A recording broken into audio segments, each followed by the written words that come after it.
BS learning academy চ্যানেলে সবাইকে স্বাগত। আমি আগের ভিডিওতে অসমের যুগ বিভাজন নিয়ে আলোচনা করেছিলাম। অসমের ইতিহাসকে 4টি ভাগে ভাগ করা হয়েছে: পৌরাণিক বা প্রাগৈতিহাসিক যুগ, ঐতিহাসিক যুগ, মধ্যযুগ এবং আধুনিক যুগ। আজকের ভিডিওতে আমি অসমের পৌরাণিক যুগ নিয়ে আলোচনা করব। ভিডিওগুলো তোমরা অবশ্যই পরপর দেখবে এবং যদি ভিডিওটি ভালো লাগে তাহলে লাইক, শেয়ার এবং চ্যানেলটি সাবস্ক্রাইব করবে। শুরু করছি অসমের পৌরাণিক যুগ। কালিকা পুরাণ ও যোগিনী তন্ত্রে প্রাচীন অসমের নাম কামরূপ। অর্থাৎ কালিকা পুরাণ এবং যোগিনী তন্ত্রে প্রাচীন অসমের নাম কি ছিল? কামরূপ। মহাভারতে অসমের নাম প্রাগজ্যোতিষপুর। মহাভারতে অসমের নাম কি ছিল? প্রাগজ্যোতিষপুর। রাজ্যের সীমা পশ্চিমে করতোয়া নদী পর্যন্ত বিস্তৃত ছিল। অসমের পৌরাণিক যুগের মধ্যে যে রাজবংশ প্রথমে আসছে সেটা হচ্ছে দানব রাজবংশ। দানব রাজবংশের প্রমাণ পাওয়া যায় কালিকা পুরাণে। কালিকা পুরাণ মতে প্রাগজ্যোতিষের প্রথম শাসক দানব বংশ। অর্থাৎ প্রাগজ্যোতিষের প্রথম শাসক কে ছিলেন? দানব বংশ। প্রমাণ পাওয়া গেছে কালিকা পুরাণে। অসমের প্রাচীনতম রাজবংশ হলো দানব রাজবংশ। দানব বংশের প্রতিষ্ঠাতা ছিলেন মহিরঙ্গ দানব। দানব রাজবংশ কিরাত জাতির বংশধর বলে জানা যায়। মহিরঙ্গ নামটি সম্ভবত গুয়াহাটির মৈরাং পাহাড় থেকে উৎপত্তি লাভ করেছে। অর্থাৎ এই যে মহিরঙ্গ নামটি, মহিরঙ্গ দানব, এই মহিরঙ্গ নামটি কোথা থেকে এসেছে? নামটি গুয়াহাটির মৈরাং পাহাড় থেকে উৎপত্তি লাভ করেছে বলে জানা যায়। এই রাজবংশের কিছু শাসকগণের নাম আমরা দেখে নিচ্ছি, কে কে ছিলেন। এগুলো ইম্পর্টেন্ট: মহিরঙ্গ দানব, হটকাসুর, সম্ভাসুর, রত্নাসুর, তারপরে ঘটকাসুর। প্রশ্ন আসবে যে পৌরাণিক অসমের সবচেয়ে প্রথম রাজা কে ছিলেন? মহিরঙ্গ দানব। তারপর আসছে ভৌম রাজবংশ। দানব বংশের শেষ রাজা কে ছিলেন? প্রশ্ন আসবে ঘটকাসুর। দানব বংশের প্রথম রাজা কে ছিলেন? মহিরঙ্গ দানব। দানব বংশের শেষ রাজা ঘটকাসুরকে হত্যা করে যে রাজবংশ প্রতিষ্ঠা করা হয় সেটা হচ্ছে ভৌম রাজবংশ। ভৌম রাজবংশের প্রমাণ পাওয়া যায় কালিকা পুরাণ, যোগিনীতন্ত্র, মহাভারতে। প্রাগজ্যোতিষের দ্বিতীয় কিংবদন্তি রাজবংশ ভৌম বংশ। প্রথম ছিল দানব বংশ, দ্বিতীয় ভৌম বংশ। এই বংশের প্রতিষ্ঠাতা নরকাসুর। দানব বংশের শেষ রাজা ঘটকাসুরকে হত্যা করে নরকাসুর ভৌম রাজবংশের প্রতিষ্ঠা করেন। নরকাসুরের বিবরণ যোগিনীতন্ত্র ও কালিকা পুরাণে উল্লেখ আছে। ভগদত্ত ও বজ্রদত্তের কথা রামায়ণ, মহাভারতে উল্লেখ আছে। ভৌম রাজবংশের কয়েকজন শাসকগণ আমরা দেখে নিচ্ছি। নরকাসুর, ভৌম রাজবংশের প্রতিষ্ঠাতাকে নরকাসুর, তারপরে ভগদত্ত, পুষ্পদত্ত, বজ্রদত্ত। ভৌম রাজবংশের শেষ রাজা কে ছিলেন? বজ্রদত্ত। এবং ভৌম রাজবংশের প্রতিষ্ঠাতা নরকাসুর। নরকাসুরের জন্মকাহিনী ও বংশের নামকরণ। নরকাসুরের জন্ম কাহিনী নিয়ে বিভিন্ন মতভেদ রয়েছে। তার মধ্যে একটি মত অনুযায়ী পৌরাণিক অসমের সবচেয়ে প্রথম রাজবংশ কোনটা ছিল? দানব রাজবংশ। দানব রাজবংশের পর দ্বিতীয় রাজবংশ কোনটা ছিল? ভৌম রাজবংশ। সেই ভৌম রাজবংশের প্রতিষ্ঠাতা হলেন নরকাসুর। নরকাসুরের জন্ম নিয়ে অনেক কাহিনী আছে, অনেক মতভেদ আছে। তার মধ্যে একটি মত অনুযায়ী কি বলা হয়? হিরণ্যাক্ষর ভূমির স্পর্শের ফলে নরকাসুরের জন্ম হয়েছে বলে বিশ্বাস করা হয়। অর্থাৎ হিরণ্যাক্ষর যখন ভূমি স্পর্শ করেছিলেন সেই স্পর্শের ফলে নরকাসুরের জন্ম হয়েছে। অন্য মত অনুযায়ী বলা হয়েছে ভূমিদেবী ও ভগবান বিষ্ণুর তৃতীয় অবতার বরাহ অবতারের পুত্র নরকাসুর। একটি মত অনুযায়ী বলা হয় যে হিরণ্যাক্ষর ভূমি স্পর্শের ফলে নরকাসুরের জন্ম হয়েছে। আর একটি মত অনুযায়ী কি বলা হয়? ভূমিদেবী ও ভগবান বিষ্ণুর যে তৃতীয় অবতার কে ছিলেন? বরাহ অবতার। এই দুজনের পুত্র নরকাসুর। ভূমিদেবী বিষ্ণুর কাছে বর চেয়েছিলেন পুত্র নরকাসুর যেন দীর্ঘায়ু হন। বিষ্ণু বর দিয়েছিলেন যদি নরকাসুর মা কামাখ্যা দেবীর পূজা অর্চনা করেন তাহলে তিনি দীর্ঘায়ু হবেন। অর্থাৎ যেহেতু ভূমিদেবীর পুত্র নরকাসুর, তাই মাতা ভূমিদেবী বিষ্ণুর কাছে বর চেয়েছিলেন যে পুত্র যেন দীর্ঘায়ু হন। এবং বিষ্ণু কি বর দিলেন? বিষ্ণু বর দিয়েছিলেন যে যদি নরকাসুর মা কামাখ্যা দেবীর পূজা অর্চনা করে মাকে সন্তুষ্ট করতে পারেন তবে তিনি দীর্ঘায়ু হবেন। যেহেতু নরকাসুর বিষ্ণুর পুত্র, তাই বিষ্ণুর সাহায্য নিয়ে নরকাসুর ঘটকাসুরকে বধ করে নিজে রাজা হন এবং ভৌম বংশের প্রতিষ্ঠা করেন। ঘটকাসুর কে ছিলেন? ঘটকাসুর ছিলেন দানব বংশের শেষ রাজা ঘটকাসুর। দানব বংশের শেষ রাজা ঘটকাসুরকে বধ করে নরকাসুর ভৌম বংশের প্রতিষ্ঠা করেন। ভূমিদেবীর পুত্র হওয়ায় বংশের নাম ভৌম বংশ। ভৌম বংশ কেন নামকরণ করা হয়েছিল? যেহেতু তিনি ভূমিদেবীর পুত্র ছিলেন, তাই তার বংশের নাম ভৌম রাজবংশ। নরকাসুর ও মা কামাখ্যা। নরকাসুর এবং মা কামাখ্যা দেবীর একটি গল্প আছে। এটি আমি এখানে বিস্তৃতভাবে লিখিনি, সেটা আমি তোমাদেরকে মুখে মুখে বলে দেব যাতে গল্প আকারে তোমরা মনে রাখতে পারো।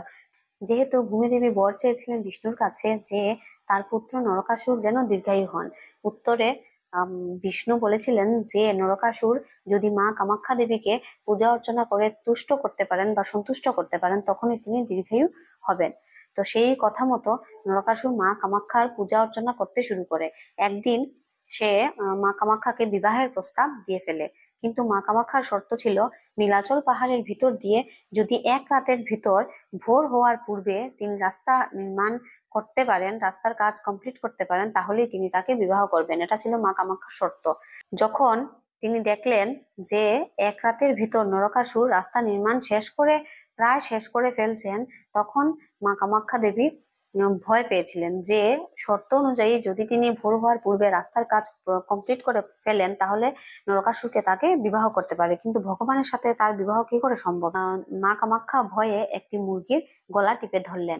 মুরগিটি ডাক দেয় এবং নরকা ভাবে যে রাত পার হয়ে গেছে এবং কাজটি অর্ধেক অর্ধেক হলো, অর্থাৎ পুরোপুরি সম্পূর্ণ হয়নি, তাই সে সৈন্য সামন্ত নিয়ে কাজটি বন্ধ করে দেয়। পরবর্তীতে যখন নরকাসুর জানতে পারলো যে এটা একটা মিথ্যা ছলনা ছিল, তখন সে সেই মুরগিটিকে গলা কেটে দেয়। যে এই ঘটনাটা যে জায়গা ঘটেছিল সেই জায়গাটির নাম ছিল কুকুরাকাটা। কুকুরাকাটা নামের জায়গাটি দরং জেলায় অবস্থিত। অসমাপ্ত রাস্তাটি মেখেলা উজুয়া পথ নামে অভিহিত। কামাখ্যা মন্দির অবস্থিত গুয়াহাটি নীলাচল পাহাড়ে। এই মন্দিরকে কামগিরি নামেও জানা যায়। এই মন্দিরকে কামগিরি মন্দির নামেও জানা যায়। নরকাসুর বিবাহ করেন বিদর্ভ রাজকুমারী মায়াকে।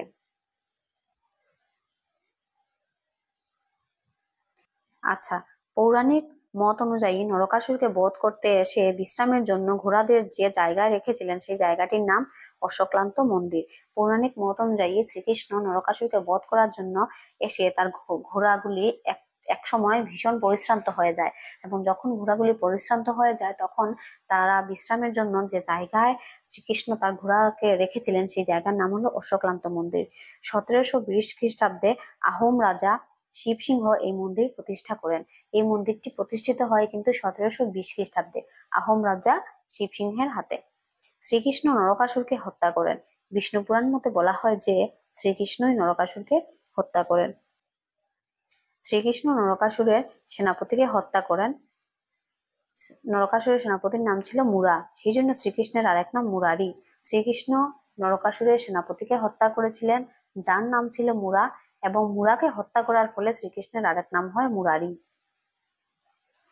নরকাসুর প্রাগজ্যোতিষপুরে রাজত্ব করতেন। নরকাসুর সিংহাসনে বসার পর আর্যদের হিন্দুদের প্রভাব পড়ে। আচ্ছা, এবার আছে ভগদত্ত। ভগদত্ত কে ছিলেন? আমরা শাসকগণের যখন লিস্টটা পড়বো তখন ভৌম বংশের প্রতিষ্ঠাতা কে ছিলেন? নরকাসুর। তারপর কে ছিলেন? পর ছিলেন ভগদত্ত। ভগদত্তের পর ছিলেন পুষ্পদত্ত। পুষ্পদত্তের পর ছিলেন বজ্রদত্ত। তো নরকাসুরের মৃত্যুর পর তার পুত্র ভগদত্ত রাজা হন। নরকাসুরের পুত্র ছিলেন Bhagadatta.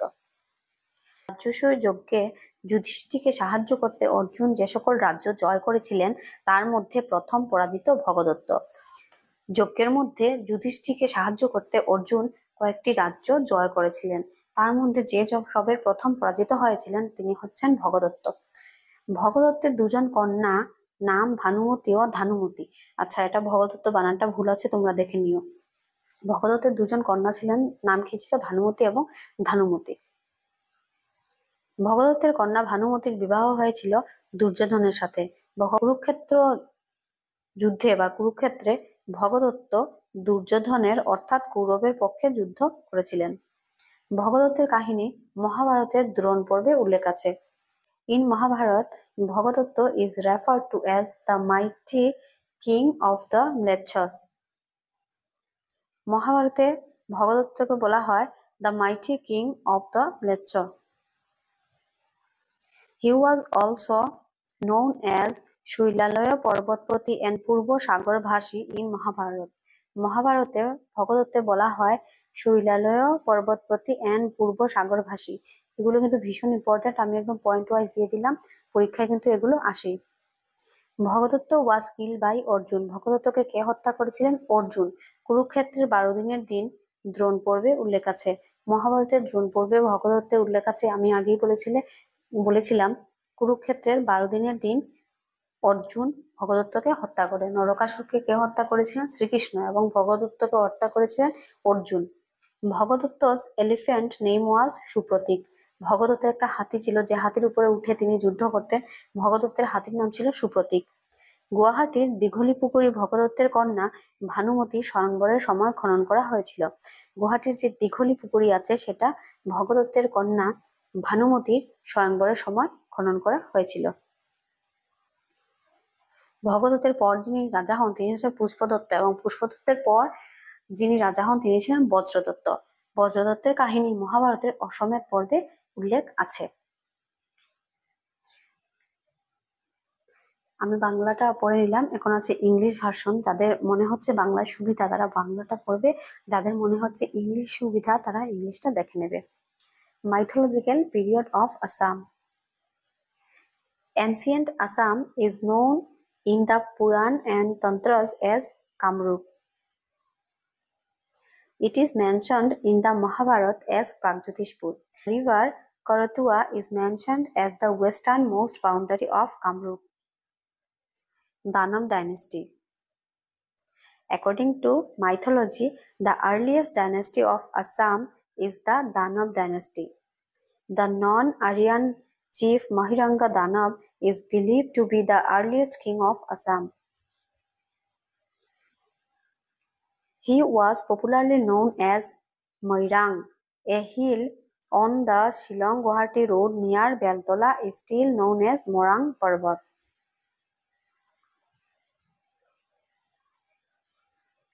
Hotakasur succeeded Mohiranga Danab as the next ruler. After Ashoka Hotakasur, the rulers in chronological order were Shambhasur, Ratnasur and Hotakasur. Bhuma dynasty. Narakasur is said to have established the Bhuma dynasty by killing Ghatakasur. ঘটকাসুরকে হত্যা করে নরকাসুর ভৌম রাজ্যের প্রতিষ্ঠা করেন, মানে ভৌম রাজবংশের প্রতিষ্ঠা করেন। Narakasur is born of the mother earth Bhumi and the boar incarnation of Vishnu. বিষ্ণুর তৃতীয় অবতার বরাহ অবতার এবং ভূমিদেবীর পুত্র Narakasura. The Puranic and Tantric literatures contain the story of the origin of Narakasur, his rise and his eventual fall and death at the hands of Krishna. Narakasur is said to have succeeded by his eldest son Bhagadatta.